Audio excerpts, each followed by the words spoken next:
بسم الله والحمد لله والصلاة والسلام على رسول الله وآله وأصحابه أجمعين. السلام عليكم ورحمة الله وبركاته. Walaikum salam wa rahmatullahi wa barakatuh. Walaikum salam wa rahmatullahi wa barakatuh. Y'all went to Morocco or something?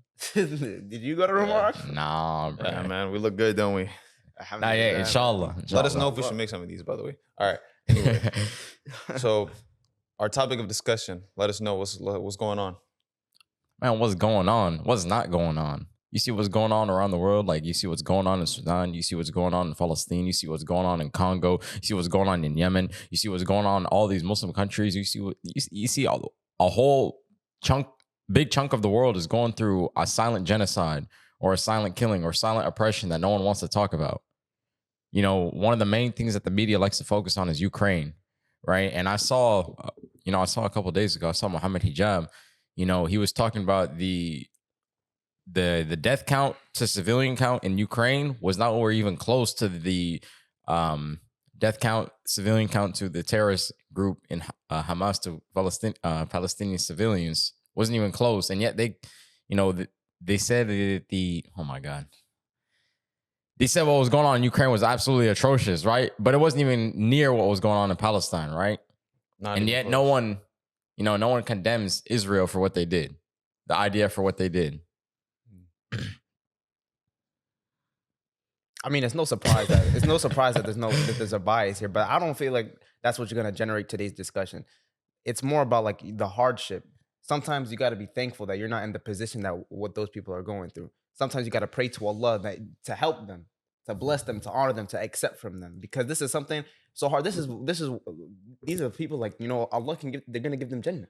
Allah can give them jannah from this. And it's so important to note like how much responsibility we have as people who are not going through it to actually know about it, because we're not living in those times where there's no technology, where if something's going on in a whole other side of the world, it takes weeks for that word to come to us. Like the same way that, the Prophet ﷺ, he'd send Sahaba to land to talk to people to say, oh, can we spread Islam? It'd take them weeks to get there. It's not like, oh, I can go on social media and tell people about Islam now. It's not the same way. Now we have that. Now we have that technology to be able to learn these things, to know what's going on, and to find unbiased routes to know, oh, which side is right, which side is wrong, or where is the right and wrong, which two sides, like what are the two sides saying, and what can I take from this? What can I learn from this? And in a way to look at it is that we have this type of power, essentially, like where we have little barriers where we can, if you have a phone, you have internet, now you have a voice. You can say what's right. You can speak the truth. You can choose that. Yeah, imagine I'm out here in the United States. Someone in Australia can see what I said in a matter of seconds. Mm-hmm. Exactly. And going back onto perspective, it's like, are you going to be grateful that you're not in their situation? But at the same time, also remember, you are being tested just as much as they are being tested. They might be tested physically, but you're also being tested, with your spirit. Are you going to go out there? You're going to help? You're going to be a voice? Are you going to make dua for them? Because this can be a mean of jannah for them, but can also be a mean of jannah for you. That's exactly why, like, that's the first thing I thought of. It was because you said this before, how like, oh, am I going to be grateful that I'm not in their situation? That stuck with me. Like, I think about that all the time whenever I see these posts about like what's going on.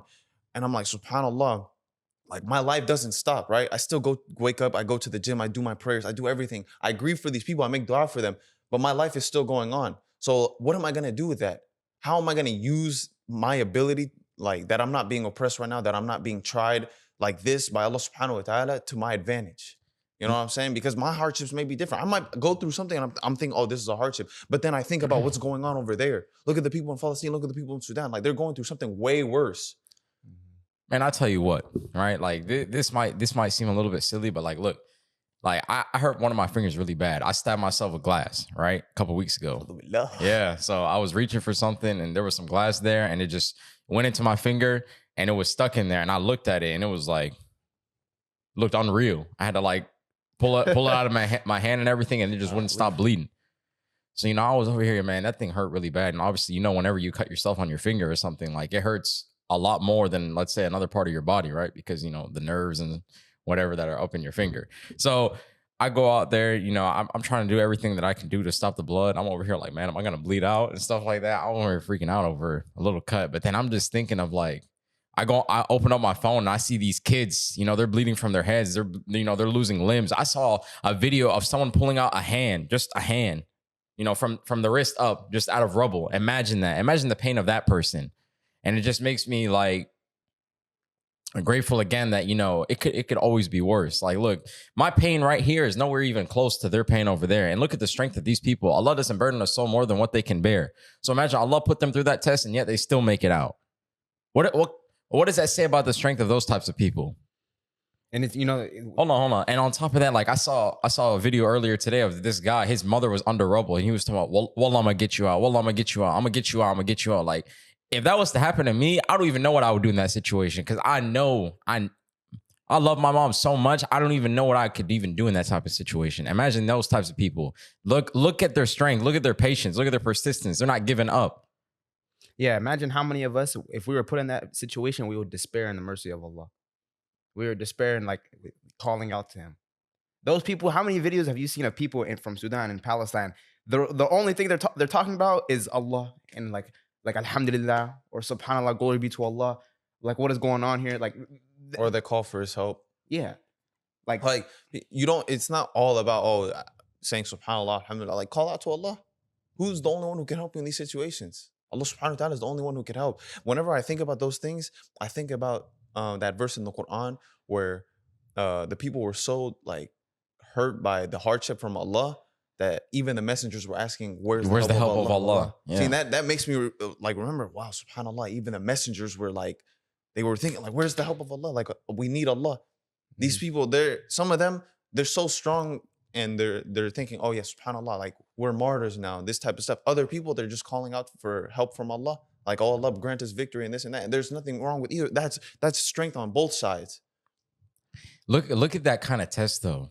That you're a messenger of God. You have direct revelation, or you have revelation from God, and You acknowledge that you were don't- the Yeah. unseen. You were Yeah. shaken so bad to the point where even you're the messenger- questioning. Yeah, you're questioning, like, where's the help of Allah? But you know what Allah says in the next verse, like proceeding right after it? He says, Allah, the help of Allah is near. No, indeed, the help of Allah is Indeed, the near. help of Allah is near. So that's the word of Allah. This is something which is to come into effect no matter what.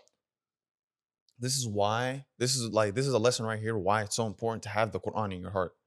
Because for someone who knows these ayat of the Quran, they would go back to this. This would always pop into their head when something like befalls them.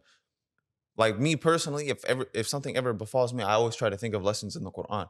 One in particular I always think is like, which of the favors of my Lord will I deny? Like, I always think of, those ayats in Surah Rahman and how they keep repeating over and over again, because there's a lesson for it. It doesn't repeat 31 times for no reason.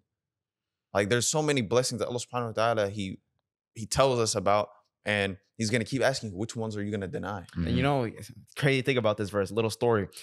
I'll be playing basketball, a sport, running, doing something, right? And I'll get so thirsty, and then I'll drink my water. Quench my thirst. I'll be like, oh my God. I just like, subhanAllah. I'll be like, and then I'll think of the verse. I'll put my hand on my head. I'll be like, man, this is like, alhamdulillah. This is all I could ever ask for. The water. Which of your favors will your Lord deny, or will you deny? Like, subhanAllah. Speaking of having the Quran in your heart, like I want to touch on a point of like one of my friends, right? He's a revert, right? And currently right now he's in jail, right? And I would always think, right, when I went weeks without talking to him, I was like, man, his situation must be so difficult. Like, I don't know how life must be in there, and yada yada yada, right?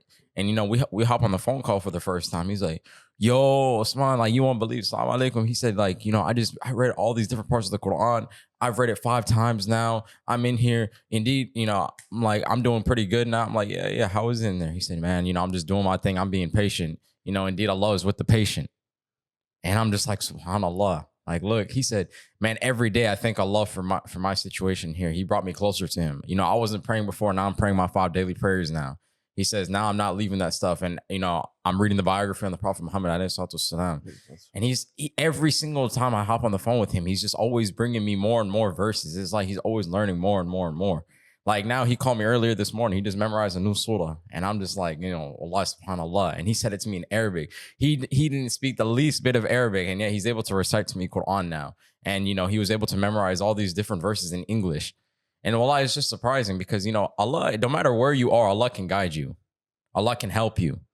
If you really put your trust in Allah, Allah will be with you. And that just goes back. Indeed, the help of Allah is near.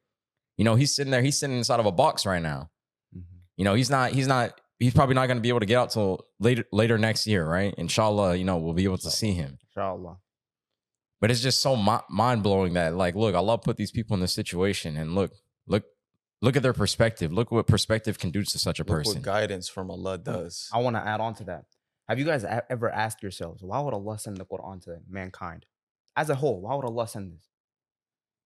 It was a guidance to mankind. It's a mercy from Allah. Why else on earth would he send this to us if he did not want to help us? If he did not want to give us glad tidings of mercy and blessings? Every time I read, like, when I open up a surah and it begins off with like ذلك الكتاب لا ريب فيه or تنزيل الكتاب من الله العزيز العليم, just verses like that, it just always gives me goosebumps, because it's just like that reassurance that just hits again. It's like, this is a revelation from the Lord of mankind, or this is a revelation from Allah, the Almighty, the All-Wise, or this is a book in which there is no doubt. An interesting insight on that? When an author writes a book, usually before the book starts, they write like an apology for any mistakes, anything like this in the book.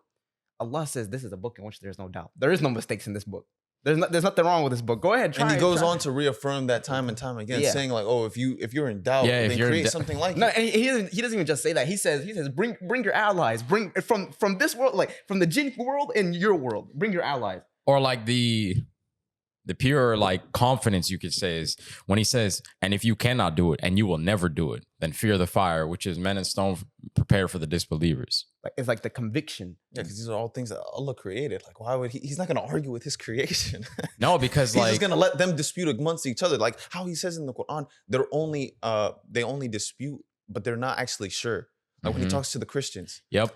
What's subhanAllah about that? Affirmation to the Rasul alayhi salatu wasalam, like Allah subhanahu wa ta'ala, he gave him reassurance. He said that they only argue with you because they disbelieve in the revelation, not because they disbelieve in what you say. Because their hearts are hardened towards the remembrance of Allah. So like when people, they mock the Muslims, they're not mocking you. Their hearts are hardened towards the revelation of Allah subhanahu wa ta'ala. That's actually so real. Wallahi, subhanallah. Your heart being hardened to the remembrance of Allah. Like obviously we all get that type of feeling because Shaitan, he wants to turn you away, right? I even get those feelings, especially at night. Like whenever there's something I need to do, like sometimes I'll leave like the sunnahs after Isha till after, because I want to pray it in the night. So like, because it says you should finish your night with witr. So I'm like, okay, I'm not going to pray that until like I'm trying to do it in the last third of the night or something. And sometimes I'll go to sleep and I won't want to wake up. And I'll be sitting there, like, I'll be debating in my head, like, oh, should I get up? I'm a little tired, this and that. And that I know that's from Shaitan. No, because like, look, these are the same exact things, right? That happens to me, right? And like, look, this is normal, right? The Shaitan will try to play with us. Like, for example, I'll get up for Fajr and I'm still tired. I'm like, man, let me just go back 5 more minutes. And then I remember something he told me a couple months ago. He said, if Allah ever wakes you up in the middle of the night, I don't care what time it is, go ahead and pray. It was for a reason. And it just gets me up. I'm like, get on. This is from Allah. Because sometimes I just wake up by myself in the middle of the night, or I wake up before Fajr, not accidentally, right? But I'll wake up that time, without even trying. And it's like, all right, I have the choice now to go back to sleep, or I have the choice now to get up and pray. No, that's actually like, subhanAllah, right? And I always think of that, and I'll be seeing in my heart, like, okay, see, if I go with what my head is telling me right now, oh, just go back to sleep, then what's going to happen next time? Like, how easy is it going to be for me to turn away from something else that I could do for Allah subhanahu wa ta'ala? Because then more and more things will just keep turning away, because Shaitan sees a victory. He just got a victory over you. And if he can get you to go back to sleep, what else is he going to get you to do? You know how to like kill those actions of like, oh, what if I turn away from this, what else can I turn away from?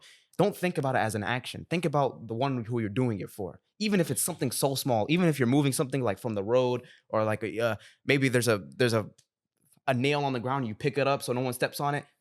This is just something so small. No, but in the eyes of Allah, like, look who the one you're trying to please here. This is excellent perspective, right? Because it shows you no matter what, you'll have a clean intention anywhere you go, because you'll try to keep Allah in mind versus any other person in mind. It's even, wait, I need to bring something up. Speaking about how you just said intention, and we're talking about all these situations that's going on in the world. There was a guy that I saw on TikTok. He was making videos spreading awareness of what's going on in all these countries, Palestine, Sudan, Congo, all these, Afghanistan, everything, right? The thing is, every single one of his videos was a minute long. And for people on TikTok who have this creative program, if your video's over a minute long, you get money. And every single one of his videos was doing very well. At first, I was like, oh snap, what the heck? He's spreading a lot of like information to people, letting people know what's going on in the world. But then it started being repetitive. Someone called him out on it. Some other Muslim guy, they called him out. And he was like, this guy's making the same video over and over again because he sees the financial benefit.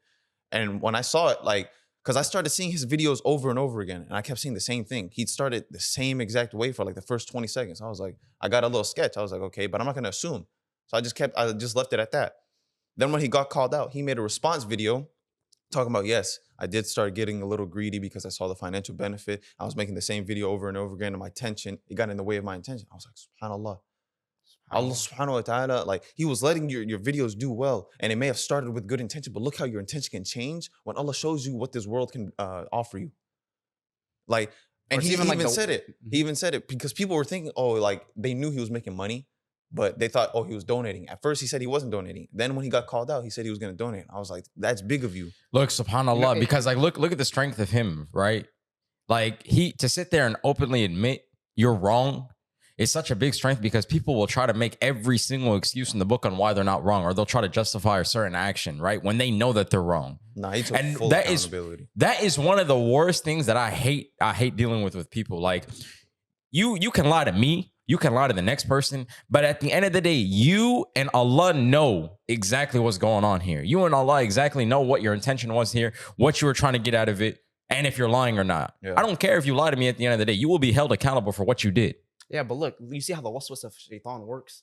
First, it started out with good intention, and then maybe like he deterred from it without even like realizing it. But then when, subhanAllah, when the Muslim brother called him out, Allahu Akbar, he changed his intention. You said what? He donated it? Yeah, Allahu he donated Akbar. the money. You see how this works? Like, see, that was such a prime example. When I saw it, I was like, wow. Like, who knows if this brother had gotten called out, that he would have like turn back. Look, because he forced him to take accountability. These are all what? Signs from Allah. Allah says we don't send a sign except for it's a warning, right? And another like personal sign of mine, when we were talking about the Quran earlier, me, I used to always, debate with Christians and stuff like that, like long before this. Yeah. And one of the things that you commonly hear from them is Muhammad alayhi salam wrote the Quran. Okay. And the first time I was reading Surah Sajda, and it's like Tanzilul Kitab la rayba fihi min Rabbil Alameen. So it's like this book is no doubt. This is the book that is revealed, no doubt, from the Lord of the worlds. And then after that it says Am yakulun iftara, or do they say Muhammad has fabricated it? And the first time I read that, I was like, subhanallah. I was like, look, I literally was just talking to a Christian about this, and now look, I just opened up the Quran, and this is one of the first things that I see. Subhanallah. Those verses be like the most, like you. They come at the best times. Like you're reading this, like wow, subhanallah, and it's like this is the book in which there is no doubt. So whatever you read from the book, like just from that affirmation alone, you know that this is like 100% truth from your Lord. And there's how can you reject this? No, that was actually it was actually so evident to me as well when I saw it's a verse talking about how like it's only hearsay, like what the Christians believe is only hearsay. Not like basically how none of them will tell you the same thing. No two Christians will say the same exact thing about their belief system. And I was like, wow, subhanAllah, whenever we talk to someone about the Trinity or whatever, and it was like they were always giving us a different explanation. I was like, this is not a coincidence. Allah willed this. Or even if you look into their different types of Christianity, like I mentioned before, like they all call the Protestants will say the Catholics aren't Christian, the Catholics say the Protestants are not Christians, and the Orthodox will say that the Protestants are not Christian, yada yada yada, and it's just back and forth. And then you see the Catholic Bible has different number of books, and then you see the Protestant Bible has different number of books, and you see the Orthodox Bible has different number of books. It's like which one? What is true here? They all claim to be Christian, yet they're all different.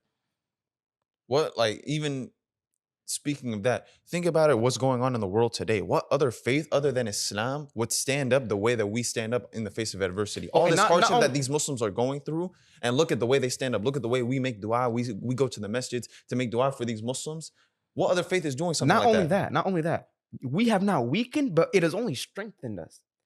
Bro, there was a person who came to the masjid like 2 days ago. He converted to Islam. You know what he said? You know why? He said that look at everything that's going on in the world right now. It's true. He said it's so obvious that the Muslim God is the right God. That's what he said. Subhanallah. Yeah, like people look at what's going on in the world. They'll be like, the Muslims are losing. Like even on our comment section, I see people, they talk about where's Allah's help in Gaza and stuff like that. And it's just like, you're not looking at the bigger picture. You're seeing this. Those people are being martyred and going to Jannah. So on top, that's already a positive. Then you got people who are outside of that converting to Islam, looking into Islam because they're just like, how are these people's strengths, faith so strong in such hard adversity? Oh my God. In such hardship. Like who in reality, yeah, who is really winning here? You're just, these people are so blinded by just what's in front of them. They think that they know everything. Even with the people talking about, where's the help of Allah? Allah subhanahu wa ta'ala even says in the Quran, when he talks about guiding people, he could have guided everyone if he had willed. But he has willed otherwise. Yeah, and he exactly. will fill hellfire the with same mankind. way for his help, just because you don't see it right now doesn't mean it's not there. Yeah, it reminds me of the story of Musa and Khidr. Musa, he could, like in this scenario, he represents humanity. He could not see the wisdom behind Khidr's actions. He couldn't have patience until Khidr, he got fed up. He said, "This is my parting between me and you, but I'll explain to you what happened." And then Musa, he found out later that this is wisdom from Allah. Maybe you might not understand it right now, but that's why you trust in Allah and His book. That is spoken the truth. Even your eyes can show you one thing, but like behind the scenes, something else it can be happening. Like not everything is what it seems. Yeah, imagine you're like, to provide a scenario. Imagine you're in the street, you see a man punching a man. You're gonna think that man is an oppressor and he's bad. But then you learn the entire full story, and then you see what happened. Maybe that man stole from him. He harmed him first. This, that, and that. Maybe your eyes don't always tell the full story. You're not the knower of the unseen. God is. Allah. Yep. And it's just like whenever you see people talking about so-and-so, whatever, and then you go ahead and you look into their story and it's just completely different. Yeah. Or maybe the streets, or maybe like the society, or like social media, they talk bad about this one person, or maybe like in your community, they talk bad about this person, bad about this person, bad about this person, and then you go and meet them yourselves, and what the heck? I mean, they do it with our religion. Yeah, they do it with our religion. Like, this guy's not so bad. That's why you can't trust everything you hear. You can't trust everything you see. You got to go with the truth. Like, look, people talk about our religion. They say our religion allows killing, yada, yada, yada. But then they go ahead and they open the Quran. They say, if you ever kill one soul, that's an innocent. It's like you killed all of mankind, and vice versa. You save a soul, then it's like as if you saved all of mankind. You know, what other teachings do you see this at? And not only that, you open the Quran. They say, what's it called? They say Allah is Satan or whatever. All this nonsense. You open the Quran. The first verse, the first thing you see is, "In the name of Allah, the most gracious, the most merciful, the most beneficent, the most merciful." Come on, dude. Or they act like Allah is some sort of foreign thing when it's just the God. Yeah. The God. At the end of Surah Kahf, it says, "Say, O Muhammad, I'm only a messenger. I'm only a man. I'm only a man just like you, a man, like a creation just like you, to reveal to you that your Allah is one Allah. Your God is one Allah."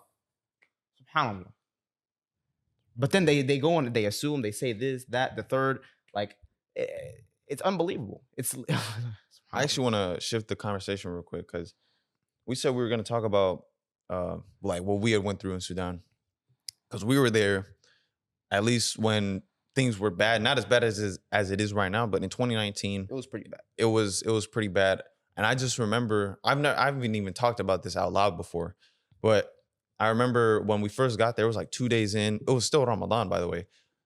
We got there, and like 2 days in, we hear explosions, we hear gunshots, cables cut out, no TV, no nothing, like power. All you could hear is, like, on our street, you just hear trucks moving up and down the road, people blocking the roadways, gunshots, everything, man. It was crazy. It was the first time I ever experienced something like this. And me, I didn't know what to think about it. I was like, at first, it was like a joke to me. I was laughing. I was like, what the hell? Like, this is real life, bro. Like, what the heck? And then he was in a video game. It felt real up when my mom woke us up in the middle of the night talking about we got to go, because she felt it was too dangerous for us to be there.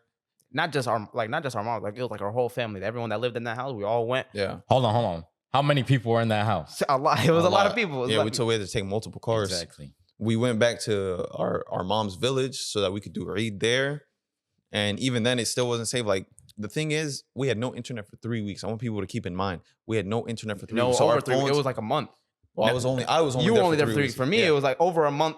I couldn't, not just internet, no phone. I couldn't contact no one. You couldn't do none of that. Now let's pause right there. Now let's go to my perspective, right? So at that time, you guys went to Sudan before me. I was supposed to go. Remember, June the 7th, I was supposed to leave. Only a And that's couple when days after everything us. that's when everything happened. You guys left what? At the end of May. I was supposed to go the next week. And what happened was all that stuff broke out, and then all you see is flights to Sudan being canceled. You see what's going on, and then all of a sudden, no internet. I'm trying to talk to you. I'm trying to message Hussein. No answer, nothing. I'm over here and like thinking, I'm like, yo, like, are they good? And I don't even know. I have no contact with you guys. And you have to also understand what happened between those 3 weeks. A lot of things happened. Someone that we knew died here in America and stuff like that. It's just like so many different things happened. We couldn't even talk. We had no communication because of what was going on there. Nah, that was actually wild. Like it got so bad to the point where when I finally got internet because I left, people thought I died. Yep. And here's the other thing. Then you came back, and while I was trying to go there, right? I was supposed to go June the 7th. Then it got delayed 7 days, and then we couldn't go. Then it got delayed again by 2 weeks, and we couldn't go till the next month. So I ended up going in July. Osman was still there. I remember this. This is pretty funny. When you came to the airport, I couldn't call him. I couldn't call him or like know what time he was coming because I wanted to see him when he came out the airport. I waited at the airport for like 4 hours. I never saw him because I couldn't contact him. We just guessed when he was gonna come. And then after that, we drove an hour all the way down to the village, out of the city, and just so I could see him. We could tell him like, dude, what's really going on here? Like, subhanAllah. Wait, so you were at the airport? I was at the airport. I was waiting for him. Where were you at? I didn't even know. He left early. Yeah, before like the thing was, the flight got a little bit delayed. So as soon as we got there, our family was already waiting there. So they came, they picked us up, and then we left. I didn't even know he was coming. I couldn't call him. I'm telling you, it was. And one thing I would like to add: the anxiety, the stress. Like you couldn't sleep at night. No food. Like mafi khubz. There was no bread, man. Oh yeah, there was no bread. People All eat. the stores, No all gas. the stores were closed. There was no gas. Like I want people to really try to like paint this image in their minds that like it's a third world country already, but on top of that, they took everything away. Like everything was closed. When the war was closed. waged, like the civilians paid all the cost. Like it's not just the fighting, the qital, like subhanallah, like people died. Like that's the biggest thing. First and foremost, people died. Like, but the mental hardship that you got put through, like what you saw in the streets, you see the kids, you see the gas, like the petroleum, like it's like how we like you said, how are we gonna celebrate Eid? Like Eid wasn't even like the same. It was crazy. And here's the other thing, right? So then after 2 weeks, right? Then I stayed with you for a couple days, right? I stayed with you for a few days, and everything was fine again. You know, stores were opening back up, life was fine again. Then in the middle of the night, we just hear protesting going on. Remember that? Yes, I remember. We just hear protesting In the going middle on. of the night, like I'm talking about, it's like 1 a.m. And then we hear a few gunshots go out. I'm like, what the heck is going on here? And then like everything else just proceeded like normal, bro. It was just crazy. I remember the one time we were on Nile Street in the same visit, and like just a big protest. Yeah, no, it was huge. It was huge on it was raining. It was raining. People were protesting. Everyone, Madaniya, bro. I'm gonna tell you, if you saw the passion in their eyes, though, this is something that really touched my heart. If you saw the passion in their eyes, in the kids, a lot of them were kids, teenagers. If you saw the passion in their eyes, you'd be like, wow, subhanAllah. Like these people. When I think back, like when I was their age, man, I got to watch TV. I got to drink cookies and milk, stuff like this. Like this is something that they may never have, or they never will have. They grew up in war. Like that's something that's so serious. They can't get that time back. They can never get it back. That's why the parties that wage war, like Allah will deal with them. No, yeah, exactly. Wait. What you just said. We grew up watching Disney Channel, Disney XD, Nickelodeon, having cookies and chips and stuff at night, having snacks, going to Chuck E. Cheese and stuff like that. You got kids growing up in war. They're in the brink of war, and the only thing they know is survival. They don't know, I get to go to school. I get to make friends. I get to make friends. I get to do this and that. No. They're moving from city to city, seeking refuge for survival. That's what's going on in Sudan right now. Millions are being displaced right now, and people are not talking about it. Same thing in Gaza. People, like these people, all they know is survival. They don't, some of them, a lot of them have lost their parents. They've never seen leisure. I saw a video of this kid. He was like, yeah, I miss my friends. I miss school. I miss being able to go out and have fun. I miss my parents and stuff like that. Like, what type of normal human being is going to look at that video and not feel bad for them and not want to make dua, not want to make a change, not want to speak out against what the oppressors are doing? Like, imagine we tasted like not even, we didn't even taste war. Like us, and when we were in Sudan, we tasted like a sliver, like a small portion of it, like for what, 2 months? And it wasn't even as bad as it is now. As it is now. And look how much like it impacted us. Like, imagine going through that your entire childhood.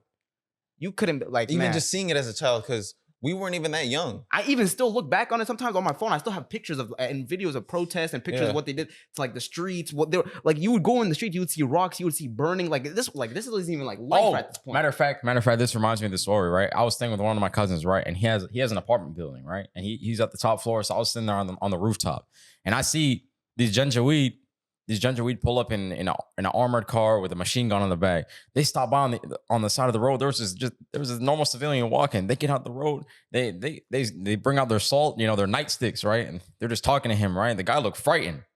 And then they saw he didn't have anything. They got back on their thing and then just went. It's like, what was their goal here? Are they just abusing power, or like what? That's all it is. What are they doing here? Power. It's like even look at what they're doing right now. They were doing the same thing back then. Over they were what? Fighting for power. What's this power though? The power that's going to end, the land that's going to be destroyed by Allah. They're going to be a part of that land. They're going to be underground in that dirt, 6 feet under, one day. That's why these conflicts, like in our eyes, they make no sense. They're stupid because we know, like, okay, what's going to happen? They're going to perish on one day. They're going to get their due. But here's the thing, though. They know that one day they're going to die. They know that God exists, and yet they're not God fearing. Look how corrupted the heart, or look how hard the heart has become to the point where they don't care. And it's like they'll chase whatever is in front of them. This is why it's important for us to seek forgiveness from every sin. Because if you don't, when you accumulate so much sins in your heart, this is what I like. This is what I think. When you accumulate so much sins in your heart and your heart becomes so hardened, this is what you're gonna build up to. I think like eventually, if I keep sinning, I'm gonna end up like that. Well, that's the thing. That's what I'm talking about. Like, I could have easily just became one of them, or just like them, or stuff like that. Or I could have easily became like one of the people that I used to hang out with, but I didn't. I had to have done something different. Allah has guided me. Am I going to be grateful for that? Am I going to be thankful for that? Or am I going to go ahead and abuse that as well and become worse than them? No, that's exactly like the lesson of this entire podcast is being grateful that we're not in that situation.